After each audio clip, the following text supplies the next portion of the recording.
আসসালামু আলাইকুম সবাইকে। আশা করি যে যেখানে আছেন ভালো আছেন। আলহামদুলিল্লাহ আমরাও ভালো আছি। সবাইকে ঈদ মোবারক জানিয়ে আজকে ব্লগটা শুরু করছি। আজকে ঈদের জন্য যা যা রান্না করব তা আপনাদের সাথে একটু শেয়ার করব। কোনো রেসিপি শেয়ার করছি না, আজকে যা যা রান্না করব তা একটু আপনাদেরকে দেখাচ্ছি।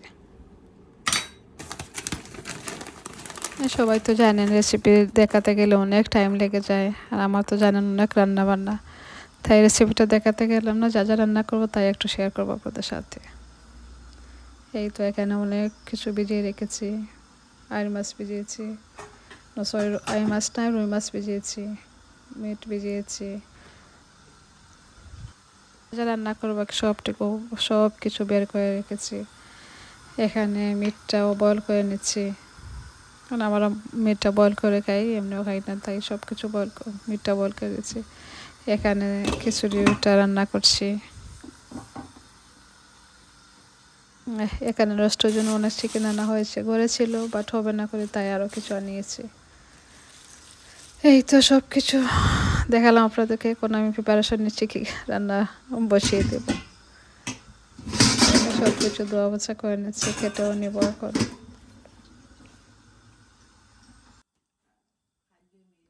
এই তো চিকেনটাকে বসিয়ে নিলাম, চিকেনটা ফ্রাইও বসিয়ে দেব রোস্টের জন্য।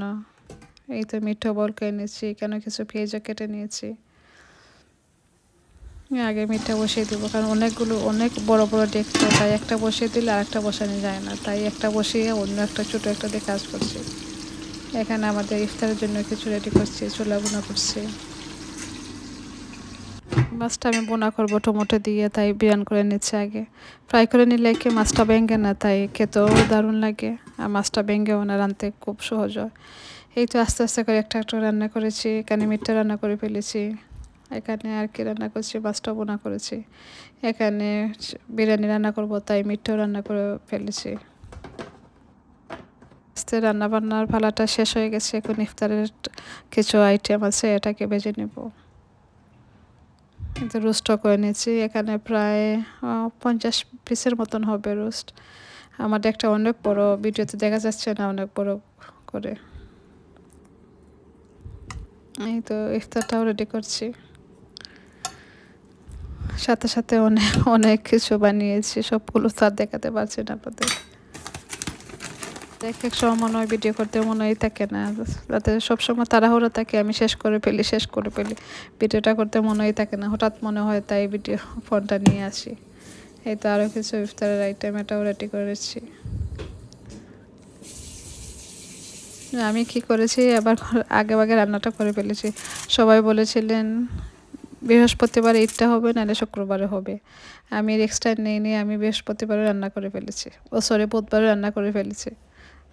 কারণ এত মানুষের খাবার দাবার আমার উপরে, যদি রাতের বেলা আমার রান্না করতে একেবারেই ভালো লাগে না, তাই আমি দিনের বেলায় রান্নাটা শেষ করে ফেলেছি।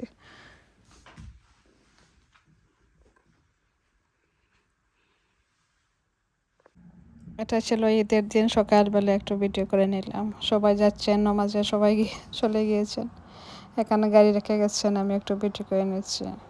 মানে একসাথে দুটো ভিডিও, 2 দিনের ভিডিও করে নিচ্ছি।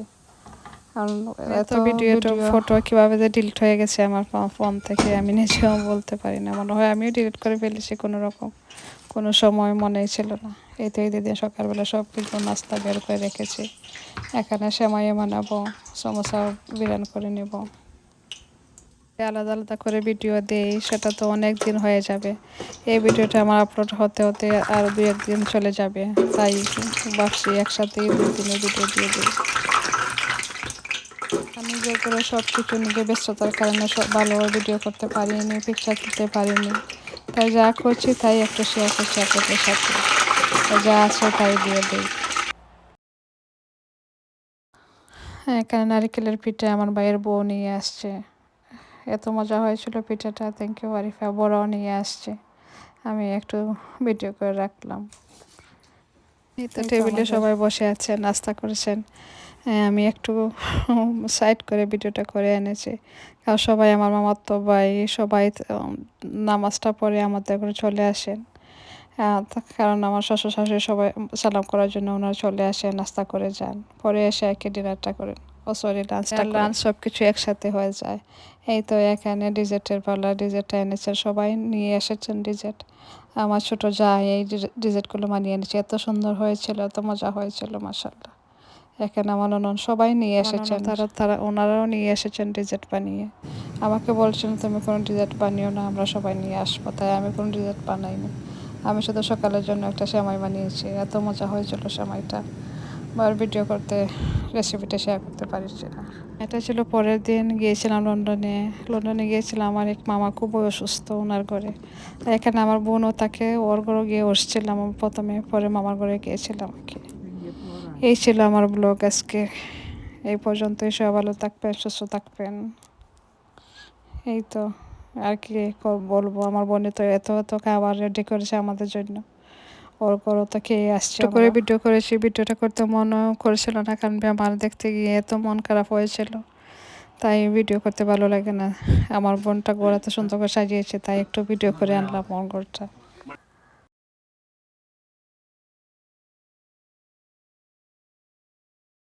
ছোট ছোট 3টা বাচ্চা, ও বাচ্চাদেরকে নিয়ে ও তো এত সুন্দর করে ঘরটা সাজিয়ে নেয়, কি বলবো আর, আমরা দেখে তো অবাক। হ্যাঁ, আমাদের জন্য এত রান্নাবান্না করেছে, ঈদের পরে তো কোনো রান্নাবান্না করতে ভালো লাগে না, তবে আমাদের জন্য অনেক রান্নাবান্না করেছে। কি বলবো, মা আর বোন, ওদের কথা তো বলা কোনো কিছু নেই বলার। তো বোন তো মায়ের কান করে, সেটা তো সবাই জানেন। অনেক মানুষ গিয়েছিলাম, আমার মামাতো ভাই ও গিয়েছিল, মামাতো বোন গিয়েছিল, আমার শ্বশুর শাশুড়ি, আমরা সবাই গিয়েছিলাম। এই তো মামার ঘর থেকে এখন আমার বোনের ঘর থেকে মামার ঘরে যাচ্ছি। এখানে দেখলাম একটা বাস, বাংলাদেশের মতো খোলা, ওনারা বাসটা ভাড়া করেছেন সারাদিন ঘোরার জন্য। আমি দেখে একটু ভিডিও করে নিলাম, খুব ভালো লাগছিল, বাসের উপরে বসে ওনারা এনজয় করছেন। আমাকে একটু দেখিয়ে দিলাম। আমার ঘরে এসেছি, বাইরের সাইডটা একটু ভিডিও করে নিলাম, ভিতরে ভিডিও করে নিয়ে মামাকে দেখে অনেক মনটা খারাপ হয়ে গেছে। সবাই আমার মামার জন্য দোয়া করবেন, যেন আল্লাহ আল্লাহ ওনাকে নেক হায়াত দান করেন। আজকের মতো এ পর্যন্তই। আল্লাহ হাফিজ, আসসালামু আলাইকুম, সবাই ভালো থাকবেন।